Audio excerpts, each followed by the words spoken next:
Pretend you're his dad for an hour, she said, her voice breathless. Rain streaked the glass of the 40th floor window behind her. Darius Astor looked up from the smudge he was wiping off a conference room door. He recognized her instantly, Adria Adler, the CEO. Her picture was on the wall in the main lobby. In person, her power suit was sharper, but her eyes were filled with a panic that didn't belong on this floor. "I'm sorry?" Darius asked, his voice quiet. He was the night janitor, a black single dad whose dark brown hands knew every mop, key, and lock in this building. They didn't talk to each other. "1 hour," she repeated, flicking her gaze towards the boardroom doors. "Matilda Dean, the board chair, is here. She's doing a final review. She insisted on meeting my family." Darius's eyes followed her glance, and then he saw him. A small boy, maybe 7, stood half hidden behind her. He wore a stiff blazer and clutched a small gray stuffed wolf like it was a lifeline. He was staring at the floor, absolutely still. "My husband, he couldn't make it," Adria stammered, the lie thin and unconvincing. Darius knew there was no husband. The whole building knew. He looked back at the CEO, then at the silent boy. He understood. This was a performance and she needed another actor. "Why me?" The question seemed to steady her. "I saw you last week in the lobby with your daughter. You were kneeling to tie her shoe." Her voice dropped. "You looked like you knew what you were doing." The unspoken part hung in the air between them, and I don't. Darius felt a cold knot tighten in his gut. This was wrong. He was a father, a real one. It was the only job title he cared about. Faking it felt like a betrayal of his own daughter, Amara. His dark brown fingers tightened around the cleaning rag. He shook his head slightly, a silent no. Adria saw the movement and her panic surged. "I'll pay you," she said quickly, the words tumbling out. "Your salary for a year, just name it." Darius's jaw set. He looked past her at the boy, who still hadn't looked up. He saw the tension in the boy's small shoulders. This wasn't about a CEO's contract anymore. It was about the child in the middle of the storm. "It's not about money," he said, his voice firm. He met Adria's gaze. He was just the janitor, a black man in a simple gray uniform on the executive floor. But in this moment, he wasn't the one who was powerless. He let the silence stretch, then gave a single, reluctant nod. "Okay, 1 hour." Adria's relief was a physical thing. She nearly sagged against the wall. "Thank you. His name is Finian. We call him Finn. Just pretend you adore him." "No," Darius said, the words stopping her cold. He stepped past her and crouched down, bringing himself to the boy's eye level. He ignored Adria entirely. "Hey," he said softly. Finn flinched, then slowly lifted his head. His eyes were wide and unnervingly perceptive. Darius gestured with his chin toward the stuffed animal. "That's a serious-looking wolf." Finn's grip tightened. "His name is Fenris," he whispered. "Fenris," Darius said, nodding like this was important information.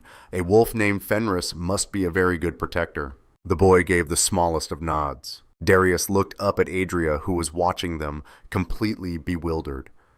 "I have one condition," he said, his voice low and clear. "For the next hour, you follow my lead. No suggestions, no interruptions, my way." Adria stared at the man in the simple gray uniform, a tall black janitor now dictating terms to her. She was out of options. She nodded. "Okay." Darius turned back to Finn. "All right, Finn, we're going to go meet a woman named Matilda. It's going to be very boring, so let's make a secret game. If I tug on my right ear, it means it's your turn to tell her about Fenris. Deal?" A flicker of something, not a smile, but a spark of interest appeared in Finn's eyes. He nodded again. Darius stood up.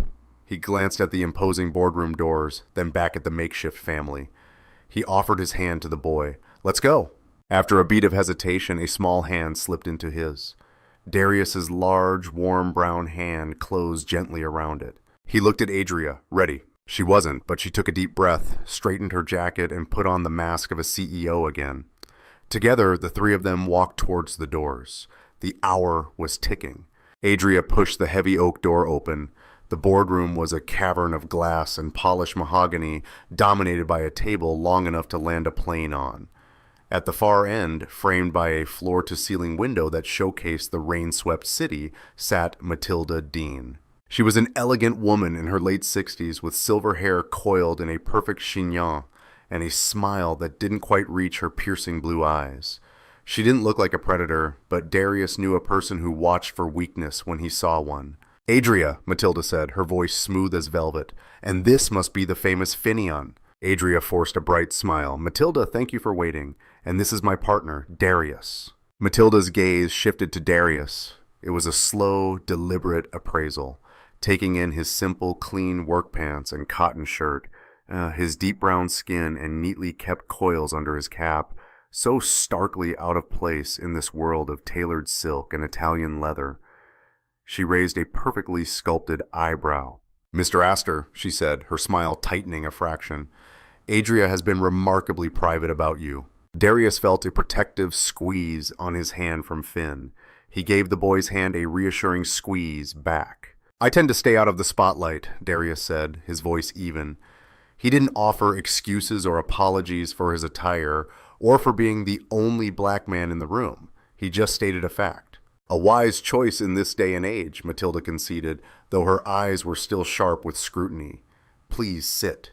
They took seats across the polished table. Adria sat ramrod straight, a stark contrast to Darius, who settled into his chair and immediately turned his attention to helping Finn get situated, making sure his chair was close enough to the table.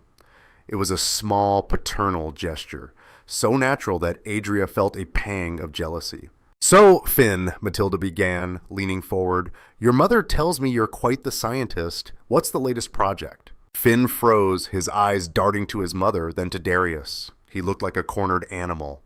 Darius saw the panic rising in him and suddenly tugged on his right ear. The boy's gaze locked on the signal. He took a tiny, shaky breath, and his free hand went to the stuffed wolf in his lap. "Fenris," he mumbled. "I'm sorry," Matilda asked, leaning closer. "His name is Fenris," Finn said a little louder this time.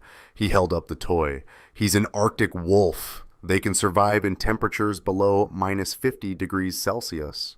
Their paws have a special circulatory system to keep the pads from freezing." The room went silent. Adria stared, dumbfounded. She had never heard her son string that many words together in front of a stranger. Matilda looked genuinely impressed. "Is that so?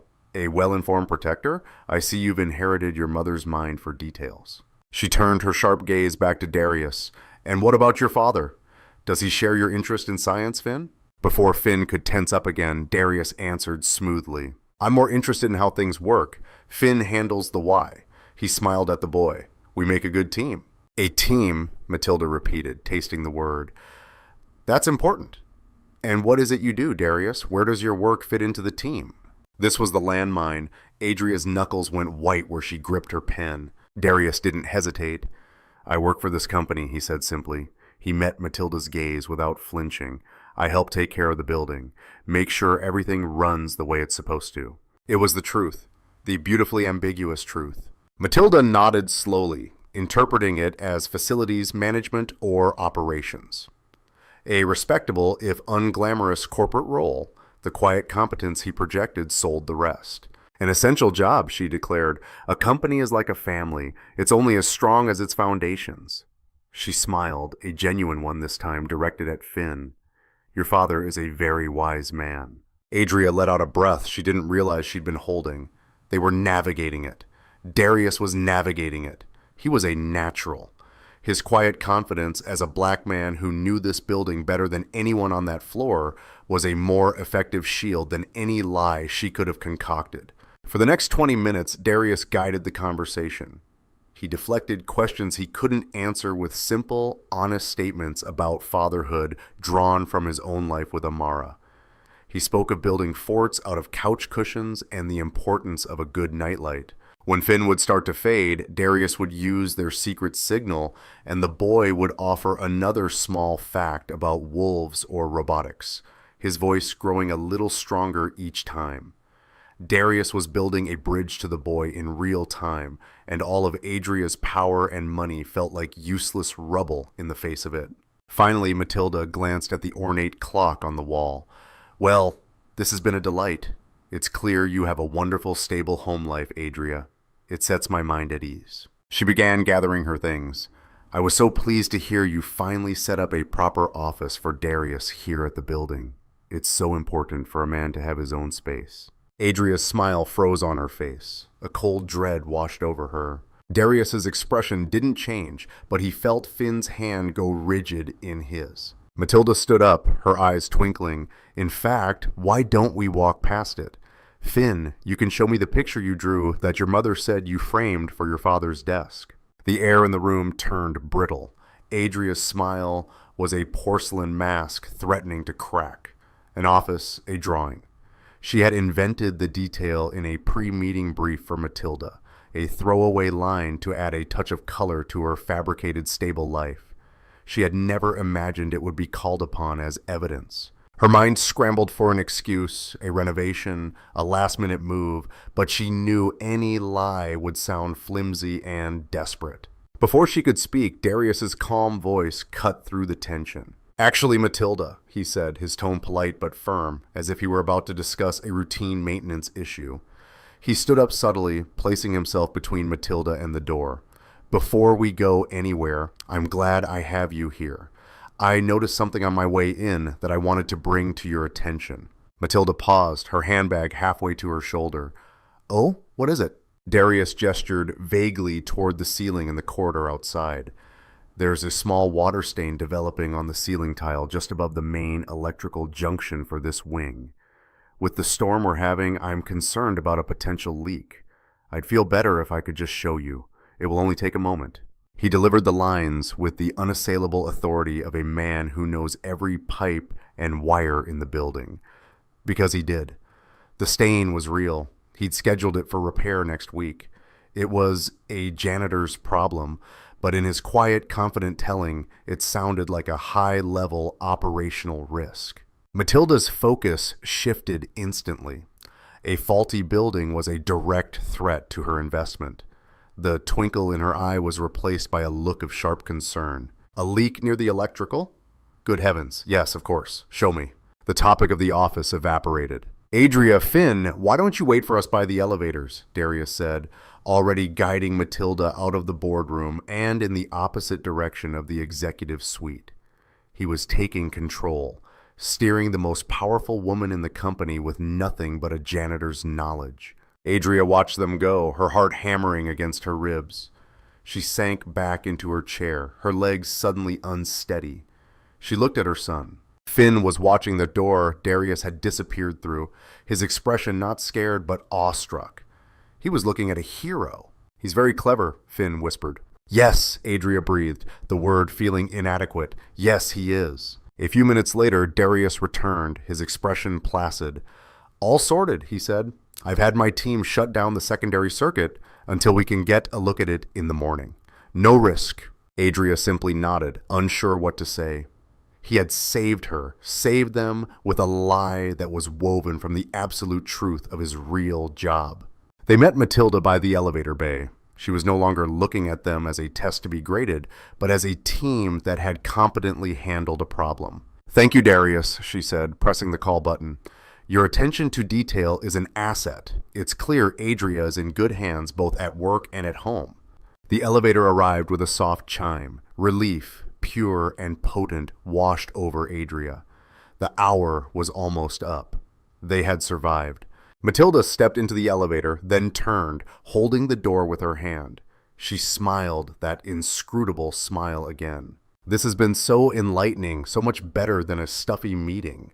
We were happy to have you, Adria said, her own voice sounding surprisingly steady. Good, Matilda said, her eyes finding Darius. Then you won't mind if my assistant calls you to schedule a proper dinner at your home. I'm hosting a small gathering for our Japanese investors next month, and I think a quiet, authentic family meal would be the perfect way to show them the real values of this company. Her gaze flicked to Finn, and besides, I simply must see that drawing of yours in person. The elevator doors slid shut, leaving the three of them standing in the sudden, ringing silence of the hallway. The 1-hour charade had just been extended indefinitely, and now they had to build a home. The polished steel doors slid shut, encasing Matilda Dean in a quiet hum of machinery. Her reflection smiled back at them for a fraction of a second before vanishing. The silence she left behind was heavy and absolute. It was Adria who broke it. The sound was a choked gasp, the noise of a person who had been holding their breath for an hour and was now drowning in air. "A dinner," she whispered, her voice trembling. She turned to Darius, her eyes wide with a new, higher-octane panic. "At our home? We don't have a home. She wants to see a drawing that doesn't exist on a desk in an office you don't have in a house we don't share. This is a catastrophe." Darius saw Finn flinch at his mother's sharp tone. The boy's hand, which was still loosely held in his, squeezed hard. Darius immediately knelt, turning his back to Adria to shield the boy from her spiraling fear. "Hey, Finn," he said, his voice low and calm, a stark contrast to the panic radiating from Adria. "The secret game is over. You are a champion, the best partner a guy could ask for." He gave the boy's hand a final warm squeeze before letting go. "I need to talk to your mom about some boring adult stuff now. Can you go with her assistant and draw me a picture of Fenris fighting a snow monster? I need to see how strong he is." Finn looked from Darius's steady face to his mother's frantic one. He nodded, the mission giving him a sense of purpose. Adria, jolted by Darius's words, fumbled for her phone, and Speed dialed her assistant. "Jess, I need you outside the boardroom. Now. Take Finn to my office." Her voice was clipped and strained. When the assistant arrived and whisked the boy away, Adria's composure finally shattered. She paced the length of the corridor, her heels clicking in agitated rhythm on the marble floor. "It's over. I'm ruined. A dinner with investors. She's testing me. This was all a test and I failed." She ran a hand through her perfectly styled hair, messing it up. "I have to call her, make an excuse, a family emergency. And what happens when she wants to reschedule?" Darius's voice was quiet, cutting through her frantic monologue. "What happens when she sends a gift basket to your home address and finds a penthouse for one?" Adria stopped pacing. She stared at him. "Then what do you suggest we do? You heard her. This isn't an hour anymore. I don't even know what this is." "I know," Darius said. The deal was for 1 hour. The hour was up. He could walk away. He could go back to his quiet life, to the scent of sawdust in Amara's elementary school classroom, and the simple peace of his small apartment. He could leave this powerful, terrified woman to the mess she had created. But then he thought of Finn's small hand in his. He thought of the flicker of life in the boy's eyes when they'd played their secret game. Walking away felt like pulling a lifeline from a drowning child. "The deal was for an hour," he said, making sure she understood the choice he was making. "That hour is done." Adria's face paled. "I know, I'll double the money, triple it." "I told you it's not about the money," he said, a hint of steel in his voice. He crossed his arms, his posture solid, immovable. "You have an apartment, don't you?" "Of course I have an apartment," she shot back, her voice brittle with stress. "It's a penthouse 2 miles from here. It's all glass and white leather. It looks like a magazine, not a home. There isn't a single fingerprint on anything that wasn't put there by a housekeeper." "Then we make it a home," Darius said, the words simple and direct. Adria stared at him, baffled. "What are you talking about? How?" "By making it messy," he said. "A real home is messy. It has scuff marks and mismatched coffee mugs and a kid's drawing stuck to the fridge with a magnet that's shaped like a banana." He started thinking out loud, the problem solver in him taking over. "We'll need pictures, framed ones on the walls, on the tables. A photo of you and Finn at the beach, one of me and Finn at a park. Those photos don't exist." "We'll take them," he countered. "This weekend. We'll need toys that look like they've actually been played with. A half-finished puzzle on a table. A pair of my boots by the door." He paused. "My life has to be in your apartment." A new complication dawned on Adria's face. "Your life?" she repeated slowly. "Darius, what about your daughter? Where does she fit into this perfect family?" It was the question Darius had been waiting for, the biggest, most dangerous piece of the puzzle. He couldn't hide his own child. He wouldn't. He looked at Adria, the woman who had asked him to perform the most sacred role in his life for a paycheck and a promotion. He had helped her. Now she was going to learn something. "I'll keep helping you," he said, his voice leaving no room for argument. "We'll make a plan for the dinner, but on my terms, all of them." "Anything," she breathed, ready to agree to whatever he said. "Good," Darius said, "because our first step has nothing to do with your apartment or Matilda's investors." He took a step closer, his gaze pinning her. "Tonight, after my shift, You're coming with me. You're going to meet my daughter. You're going to sit in my messy living room and see her homework on the table." He let the words sink in. "If you want me to build you a fake family, Adria, you're going to have to spend some time with a real one first." The drive to Darius's apartment was silent. Adria sat in the back of her chauffeured town car, the smooth leather cool against her skin, and watched the city's landscape shift from glittering corporate towers to low-slung brick apartment buildings. Darius sat in the front passenger seat, having given the driver the address in a low, even voice. He looked perfectly calm, as if escorting his CEO to his humble home was a routine part of his day. The building was a clean, 3-story walk-up with a tidy row of hedges out front. It was aggressively normal. When Darius unlocked the door to his apartment, number 2B, and flicked on the light, Adria felt like she had stepped into another dimension. The air smelled like cinnamon and laundry detergent. A pair of small rainbow-colored boots were kicked off by the door next to a pair of Darius's sturdy work shoes. The living room was small, dominated by a comfortable-looking couch with a lumpy hand-knitted afghan thrown over it. A half-finished drawing of a unicorn was taped to the wall, and the coffee table was cluttered with a library book, a few stray Lego pieces, and a mug with a chip in the rim.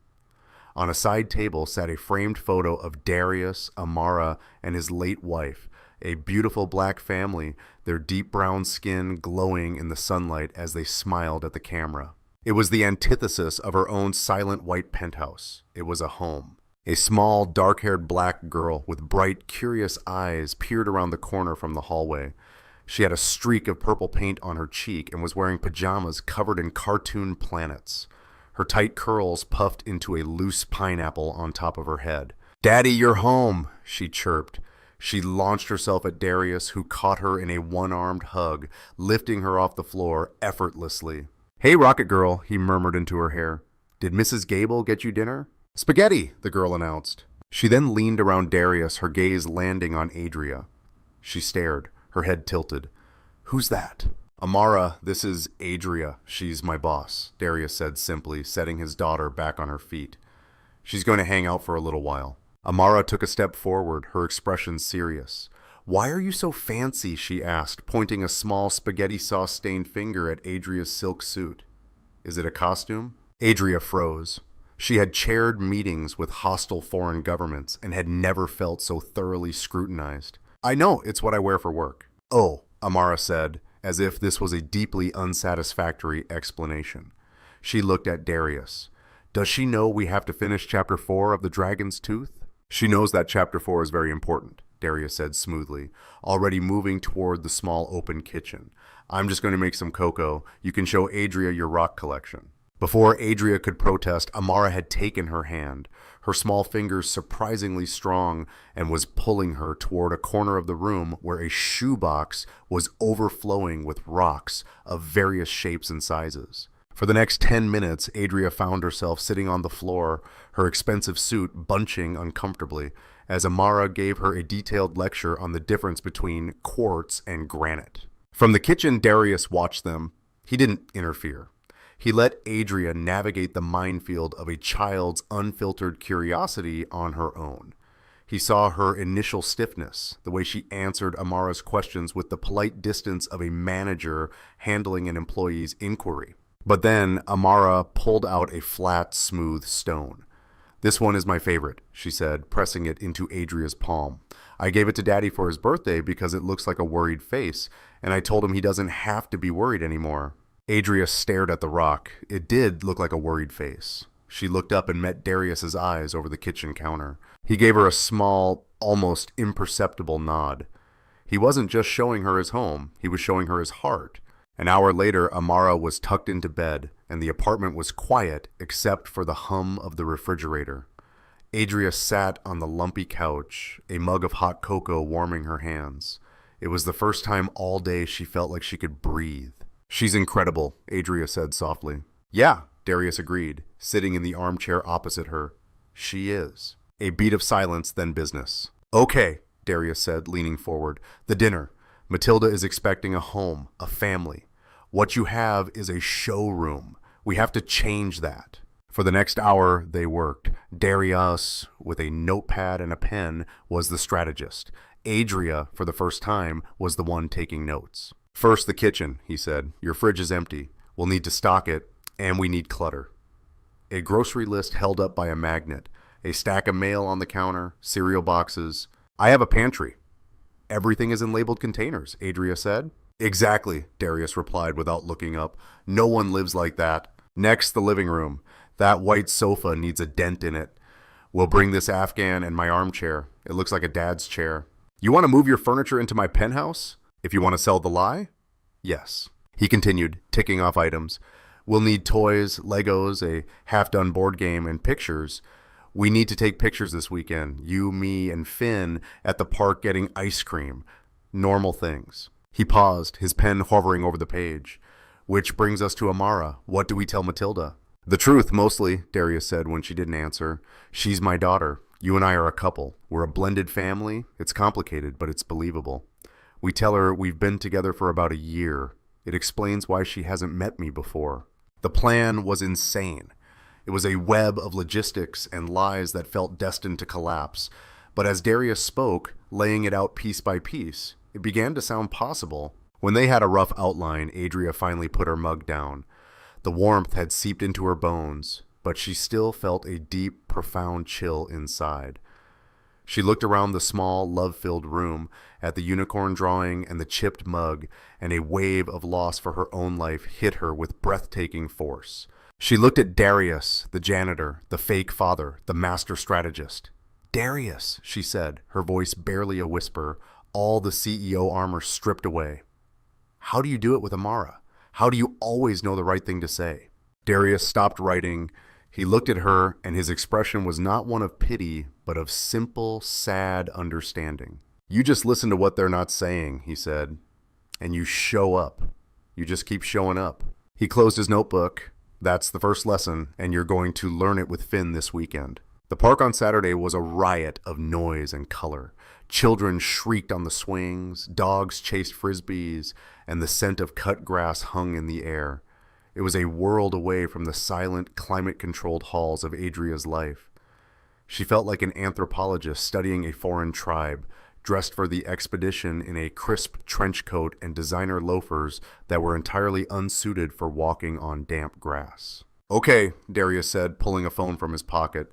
First things first, we need evidence. He gestured to a large oak tree. Go stand over there, both of you. Adria and Finn obeyed, standing stiffly by the tree trunk. Finn clutched Fenris to his chest, his expression wary. Right, look like a family, Darius instructed from 10 feet away. Adria, put your arm around him. Maybe smile like you're not about to face a hostile takeover. Adria draped her arm awkwardly over Finn's shoulders. The boy flinched. She forced a smile that felt like a grimace. Darius took a picture.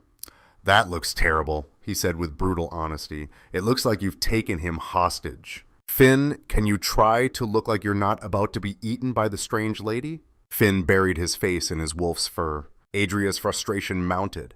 This was impossible. She could negotiate a billion-dollar merger, but she couldn't take a convincing photograph with her own son. They tried again by the duck pond and again on a park bench. Each photo was worse than the last.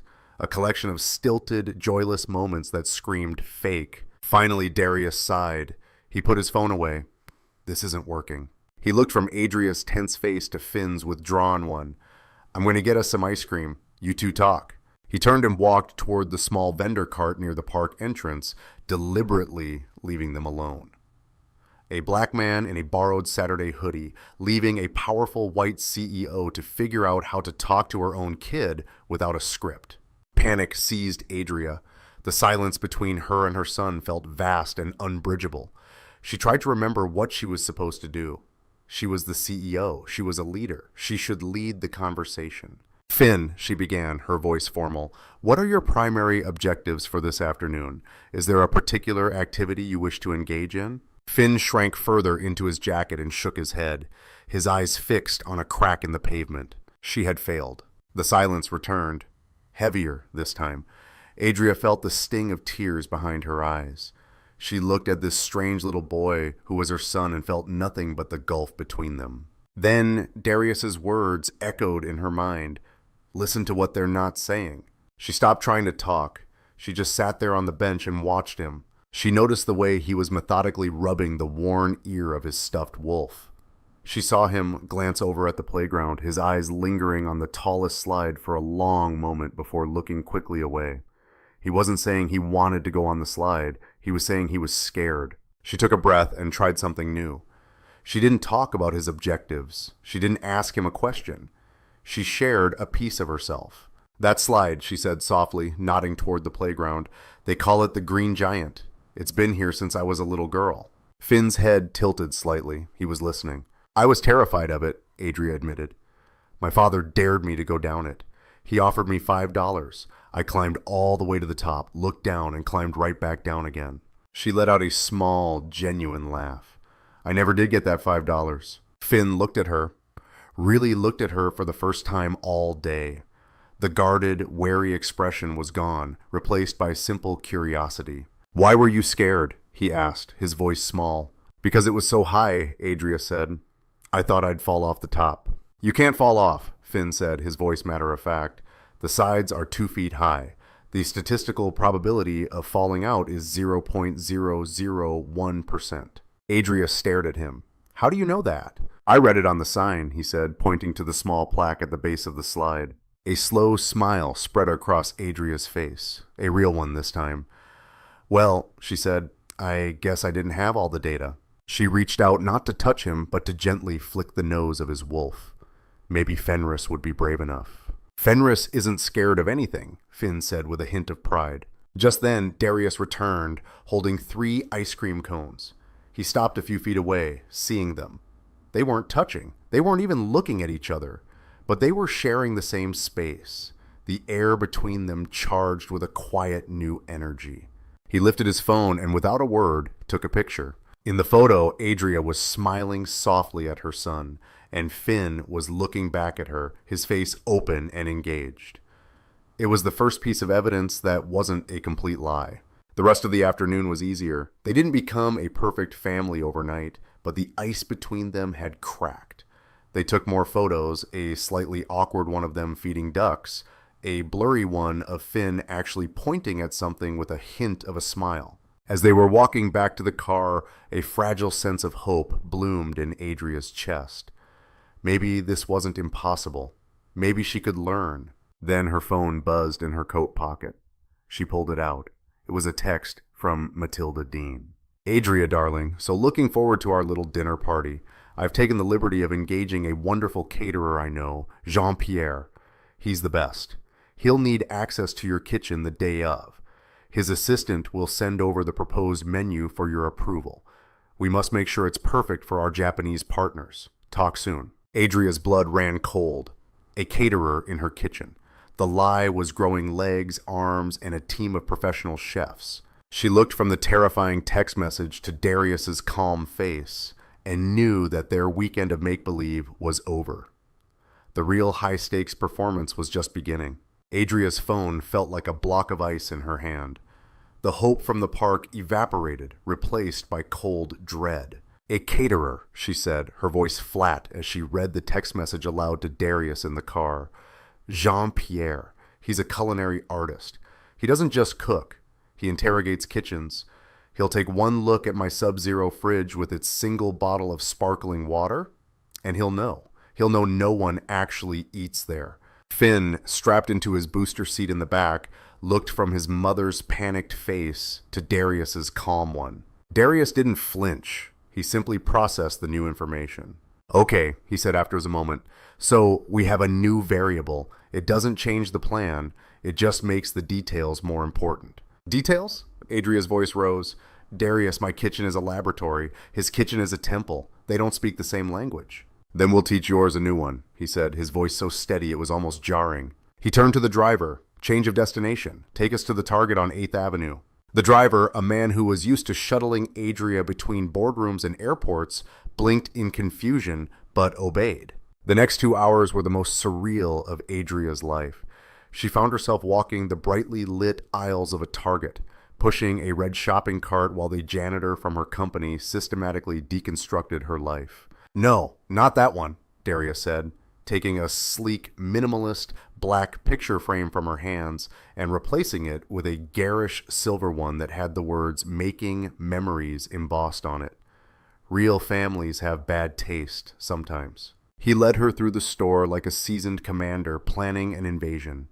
He had her buy a hideous, brightly colored cookie jar shaped like a rooster. It's for the counter. It has to be seen from the door. A pack of mismatched Disney-themed plastic plates. They get mixed in with the real plates. It's called chaos. And a magnetic whiteboard for the fridge. "What's this for?" Adria asked, holding it as if it were a foreign artifact. "For writing notes to each other," Darius said, "and for the grocery list." He grabbed a box of sugary cereal with a cartoon character on the front, and for buying things a nutritionist would never approve of. In the home goods aisle, she watched as he picked out a set of cheap, thick coffee mugs. One said, "Don't talk to me until I've had my coffee." Adria, who drank her espresso from a delicate porcelain cup every morning, felt a wave of dizziness. Back at her penthouse, the transformation began. Darius was the director, and she was his reluctant stagehand. "Okay, first the fridge," he announced. He took a carton of milk and put it on the top shelf. He opened the box of sugary cereal and left it on the counter, slightly ajar. Then he handed Adria the magnetic whiteboard. "Write a grocery list. Milk, bread, bananas, and something a kid would want.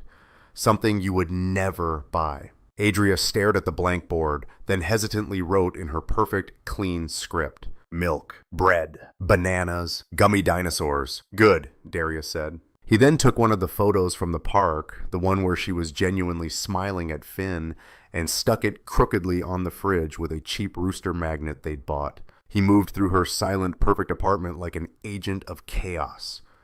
He put a small, almost invisible scuff mark on the wall by the front door. He took her collection of art books and stacked them unevenly on the coffee table, placing a half-finished glass of water on top of them. He brought in a box from his own truck. Inside was his worn, comfortable-looking armchair, which he placed in her living room, where it looked like a sheep in a pack of wolves. He put his chipped "World's Best Dad" mug on her marble kitchen island, the brown ring at the bottom, a quiet, stubborn mark of a life actually lived. With each addition, the apartment felt less like hers and more like something else, something lived in. Then he began hanging the pictures. He put the tacky Making Memories frame on a side table, the photo of the three of them by the duck pond looking strangely at home in it. Adria watched him work. "Finn," she said softly, more to herself than to Darius. "He looked happy today in that picture." "He was," Darius said without turning around. "You told him a real story. He wasn't a prop in that moment. He was just a boy listening to his mom." The words hit Adria with the force of a physical blow. The apartment was ready. It was a mosaic of their two lives, her expensive, minimalist taste, and his warm, comfortable clutter. It was a lie, but it was a beautiful one. Adria looked around the living room at his chair sitting next to her sofa, at the drawings taped to her fridge, and felt a strange pang in her chest. It felt more like a home than it had in the 7 years she'd lived there. The doorbell rang. They both froze. They weren't expecting anyone. Jean-Pierre wasn't due for a preliminary visit until tomorrow afternoon. Adria's heart pounded as she went to the door and opened it. Standing in the hallway was a tall, severe-looking man with a pencil-thin mustache and a chef's jacket so white it was blinding. "Bonjour," he said, his voice thick with a French accent. "I am Jean-Pierre. I was in the neighborhood and I wished to see the space, to feel its ambiance before I begin my work." He swept into the apartment before Adria could respond, his critical eyes darting everywhere, taking in every detail of their carefully constructed lie. Darius stood motionless by the kitchen island, his deep brown face a mask of calm. Jean-Pierre walked through the living room, his gaze lingering on Darius's armchair. He circled the kitchen island, his eyes narrowed. He stopped in front of the refrigerator. He stared at the drawings, the magnets, the crooked photo from the park. Then he reached out a long, slender finger and gently tapped the rooster magnet holding up the picture. "Ah," he said, his tone utterly unreadable, "a family of very specific taste." Adria's heart seized. She opened her mouth to say something, anything, but no words came out. Darius stepped forward slightly, placing himself in Jean-Pierre's line of sight, a subtle move that drew the chef's attention. "The rooster is my daughter's contribution," Darius said calmly, nodding towards the garish cookie jar. "She believes every kitchen needs a rooster." Jean-Pierre's eyes shifted to Darius, taking in his simple clothes and the quiet confidence in his stance. "Ah," he said, "the father. I see the chaos has an architect." His gaze swept the room again, this time with a different kind of scrutiny.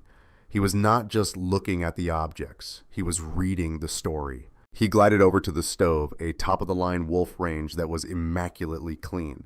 "A magnificent machine," he murmured, running a finger over the steel. He turned to Adria, his eyes sharp. "You must cook for the boy often. What is his favorite dish that you prepare for him?" It was a dagger of a question aimed directly at her. Darius stood perfectly still, offering no help. This was her test. Adria's mind went blank. Pasta, macaroni and cheese. The answers felt generic, false. She remembered Darius's words. "Listen to what they're not saying." She thought of Finn in the park, of Amara on the floor with her rocks. What was real? "He likes dinosaur-shaped chicken nuggets," she said, the words feeling foreign and honest on her tongue. Her gaze met the chef's, but only when Darius makes them. He says I always burn them. A dead silence fell over the room. Adria braced for the accusation, the knowing smirk. Jean-Pierre stared at her for a long, unbearable moment. Then he threw his head back and laughed. It was a loud, booming, genuine sound that filled the entire penthouse. "Magnifique," he roared, clapping his hands together. "A mother who admits she cannot cook. This is the most authentic ingredient in the entire apartment." He beamed at them, his previous severity melting away into pure artistic delight. "Now I understand. This is a kitchen of love, not of technique. This I can work with. This has soul." The tension snapped. Adria felt a giddy wave of relief so strong it almost made her laugh too. They had passed. She had passed. After the chef left, having pronounced the kitchen perfectly imperfect, Adria and Darius stood in the middle of the living room, the fake home they had built around them. "You were good," Darius said quietly. "I told the truth," she replied, a note of wonder in her voice. It was easier than lying. The days leading up to the dinner were a blur of calculated preparations. They coached Finn, turning their fake history into a game of spy school. Darius would ask, "Agent Finn, where did your mom and I have our first date?" And Finn would giggle and say the answer they'd invented, the hot dog stand by the Science Museum. They spent evenings in the staged apartment learning the rhythms of a life that wasn't theirs. Adria learned that Darius took his coffee with 2 sugars. Darius learned that Adria had a secret fondness for old black and white movies. They were building a fortress of lies, but the bricks were small, startling truths about each other. The night of the dinner arrived. The penthouse was filled with the warm, savory smells of Jean-Pierre's coq au vin. The lights were dimmed. A half-played game of Monopoly was on the coffee table. Finn, dressed in a smart sweater, was showing Darius a new drawing. For a single surreal moment, looking at the scene, Adria felt a pang of longing for it to be real. Darius, looking surprisingly at ease in a borrowed blazer, caught her eye and gave her a small, reassuring nod. They were a team. They were ready. The doorbell rang. Showtime. Darius opened the door. Matilda Dean stood there beaming, a bottle of expensive wine in her hand. "It smells divine," she declared, sweeping into the room. "Adria, Darius, your home is just wonderful, so full of life." "Matilda, welcome," Adria said, her voice smooth. "I do hope you don't mind," Matilda said, turning back toward the doorway. "I ran into someone on my way in, and I simply insisted he pop in for a drink before the investors arrive." She smiled brightly. A little reunion. A man stepped into the apartment from the hallway. He was a portly, balding man with a kind but bureaucratic face that Darius recognized with a jolt of ice-cold dread. It was Ken Henderson, the company's head of human resources. Matilda gestured warmly between the two men. "You remember Ken, don't you, Darius? From your department." Ken Henderson's friendly smile froze on his face as he looked at Darius. Ken was the man who had personally processed Darius's employment paperwork. The man who knew his official job title was custodial services. Who knew his listed home address was a second-floor walk-up in a different borough. and who knew that his marital status, clearly stated on Form W-4, was widowed. The man from HR stared at the janitor, a black widower he knew from the files, who was now pretending to be the CEO's partner in her gleaming penthouse, next to a child that wasn't his listed dependent. His brain visibly tried to solve an impossible equation. The air crackled. Ken Henderson's friendly smile faltered, replaced by a look of profound confusion. He was a man of data and processes. His brain was trying to reconcile the file in his head. Darius Astor, custodial services, widowed, with the man in the borrowed blazer standing proprietarily in the COO's penthouse. The equation did not compute. Adria felt the blood drain from her face. This was it. The end. A single word from Ken and the entire house of cards would fivefold. But Darius didn't give him the chance to speak. Before the silence could curdle into an accusation, he stepped forward and extended his hand to the HR chief, his grip firm, his eyes level. "Ken, it's good to see you outside the office," Darius said, his voice a paradigm of calm. The simple, confident action forced Ken's hand. He automatically shook Darius's, his mind still reeling. "Darius, yes, you too. This is a surprise." Adria, jolted into action by Darius's lead, found her voice. "Ken, wonderful to see you. Darius has told me so much about the fantastic work your department does with employee wellness. We were just discussing it." She manufactured a brilliant smile, linking her arm through Darius's, a gesture of ownership that was both a performance for Matilda and a lifeline for herself. Matilda, still beaming, saw only a happy reunion. "So, you two know each other well then?" she asked Ken. Ken opened his mouth, then closed it. He looked at his CEO, who was now clinging to the arm of a man he knew to be a janitor. He was trapped. We've crossed paths," he stammered. Matilda turned her still sharp gaze to Darius. "Adria mentioned your background was in facilities management, a vital role." The direct question landed in the center of the room. This was the moment of implosion. Darius looked at Ken, a brief, clear message passing between them.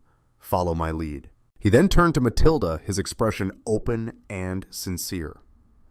"Matilda," he began, his voice steady, "Adria has been generous in her description of my job. The truth is, that's not where I started." He paused, letting the anticipation build. Adria held her breath. "When I first came to this company, I was in custodial services," Darius said plainly. "I was the night shift janitor on the executive floor. That's how we met." An audible silence fell over the penthouse. Matilda's smile froze. Ken Henderson looked like he might faint. Adria, realizing the genius of Darius's play, jumped in, her voice filled with a warmth that was almost real. "It's true," she said, looking at Darius with a soft, practiced adoration. "I'd see him late at night when I was working on budgets. He was so quiet, so dignified. He never seemed impressed by any of this." She gestured around the expensive room. "Frankly, he was the most grounded person I'd ever met." She gave a small, self-deprecating laugh.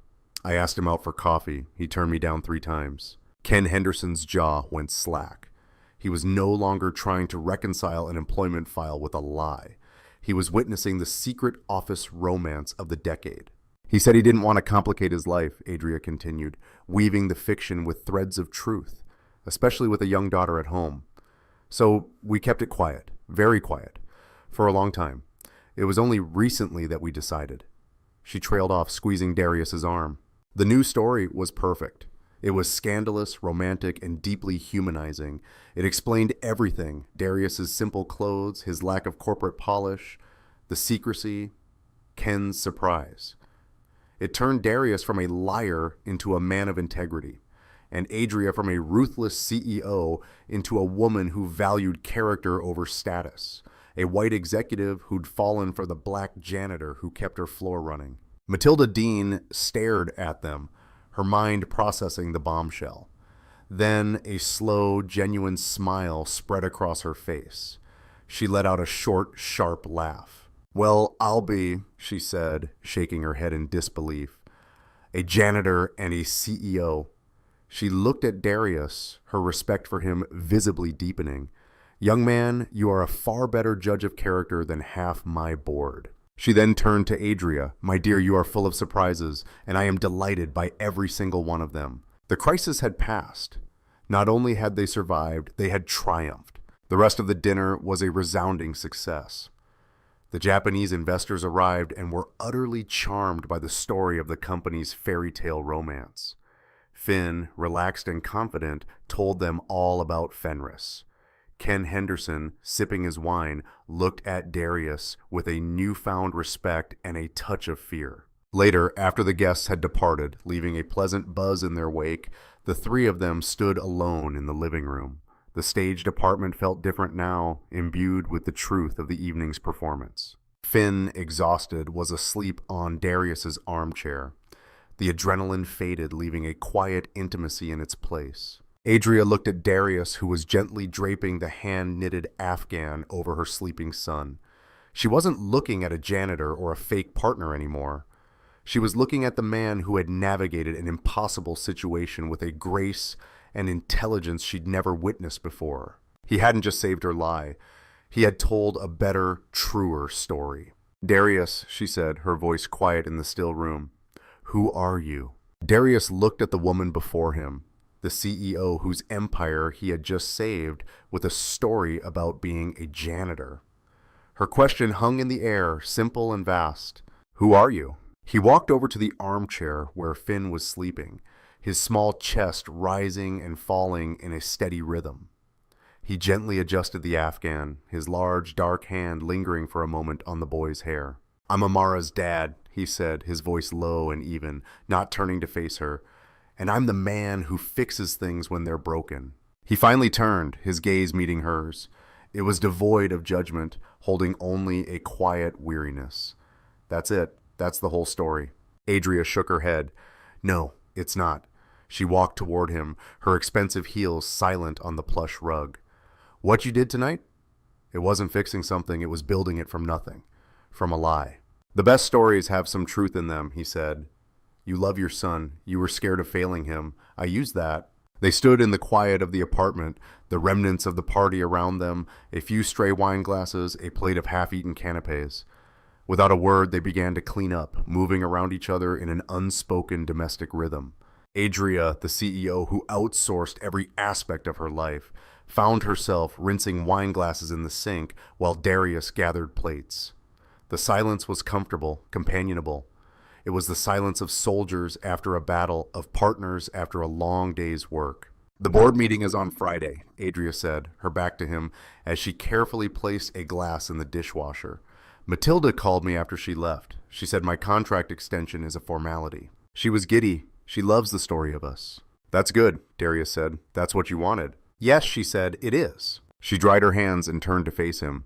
"So after Friday, the deal is over, I suppose. You can take your armchair back then." She said it as a statement, but it felt like a question, a hopeful, terrified question. Darius looked at the chair, at the sleeping boy curled within its worn embrace. He thought about hauling it back down the elevator, leaving a perfectly shaped void in this room. He thought about Finn waking up in the morning and finding the chair, his safe place, gone. "He feels safe with you," Adria said, her voice barely a whisper, as if she'd read his mind. He's never been this calm, this happy." Her polished armor was gone, leaving only a raw, vulnerable mother. The lie worked on Matilda, but the truth, Darius, the truth is it's working on him. This was the new complication. The goal had been achieved. The threat was gone. But in the process of building the lie, they had created something fragile and real. To tear it down now would be a different kind of cruelty. "What are you saying, Adria?" Darius asked, needing her to say it. "I'm saying maybe the arrangement continues," she said, her eyes pleading.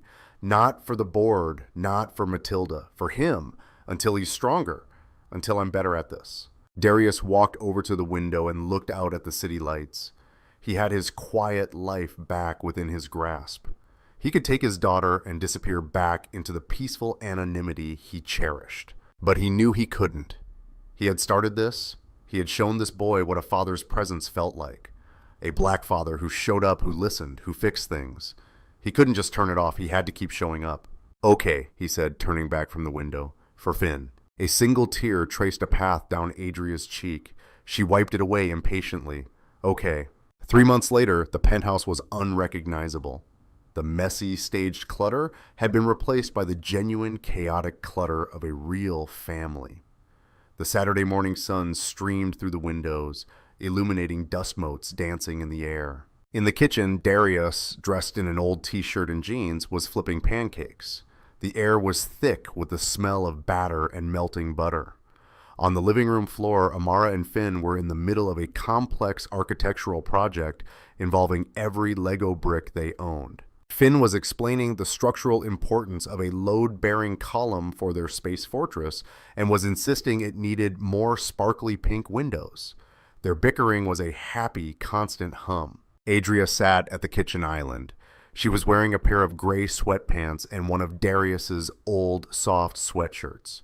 Her hair was in a messy bun, and she held a coffee mug, the one that said, "Don't talk to me until I've had my coffee."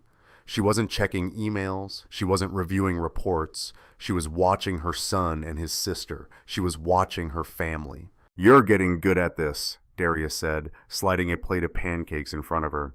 "This doing nothing thing." She smiled, a real, easy smile that reached her eyes. "It's harder than it looks. Far more complex than a corporate acquisition." "I know," he said, leaning against the counter next to her. "The stakes are much higher." They watched the kids play.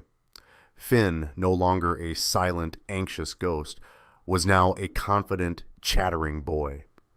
He still had moments of shyness, but they were fleeting.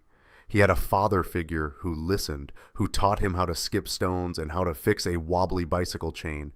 Later that afternoon, Adria found herself alone in her home office. The space was still sleek and professional, but there were changes. A photo from the park, the real one Darius had taken, sat on her desk. Next to it was a lopsided clay pot Finn had made in art class, holding a collection of her pens. She opened her desk drawer and her fingers brushed against a smooth, flat stone. She pulled it out. It was the worried face rock Amara had given her that first night at Darius's apartment. Adria had slipped it into her pocket, then a secret, tangible reminder of a world she didn't understand. She looked at the rock, then at the photo of her new, impossible, beautiful family. She walked over to the window that overlooked the city, the empire she commanded. For months she had been terrified of losing it. Now she realized she had been fighting for the wrong kingdom all along. She placed the small, worried rock on the corner of her desk, right next to the picture, a silent daily reminder of what truly mattered. The doorbell rang. It was Darius and the kids back from their trip to the science museum.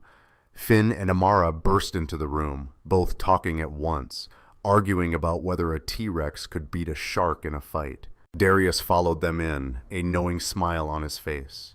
He met Adria's eyes, a look of quiet understanding passing between them. They hadn't planned this. They hadn't negotiated it. They had simply started by pretending and then forgot to stop. They had built a family the way you build a home, one messy, imperfect, honest piece at a time. The story of the CEO and the janitor was the one the world knew. But the story of Adria and Darius, of Finn and Amara, was the one they were living, and it was a much, much better story. And so we place another story onto the shelf. Each one of these feels like a different little world we get to visit for a while, doesn't it? I have a question for you. If you were building a library of human experiences, what title would you give this story? The Art of Forgiveness? A Long Road Home? I'm genuinely curious what you'd label it. Drop your title in the comments. This library is something we are all building together. When you subscribe, you're helping us find and preserve the next story that needs to be told. The like button just helps new visitors find this particular aisle. It is an absolute honor to be building this collection with you. Thank you for everything. I'll see you for the next. Thank you for staying with this story till the end. If there's one thing Darius, Adria, Finn, and Amara remind us, is that family isn't built by job titles or perfect images, but by the quiet moments when we show up, listen, and choose each other again and again. Maybe we're brave enough to stop pretending, to tell the truth about who we are, and become the safe place that people we love can finally breathe.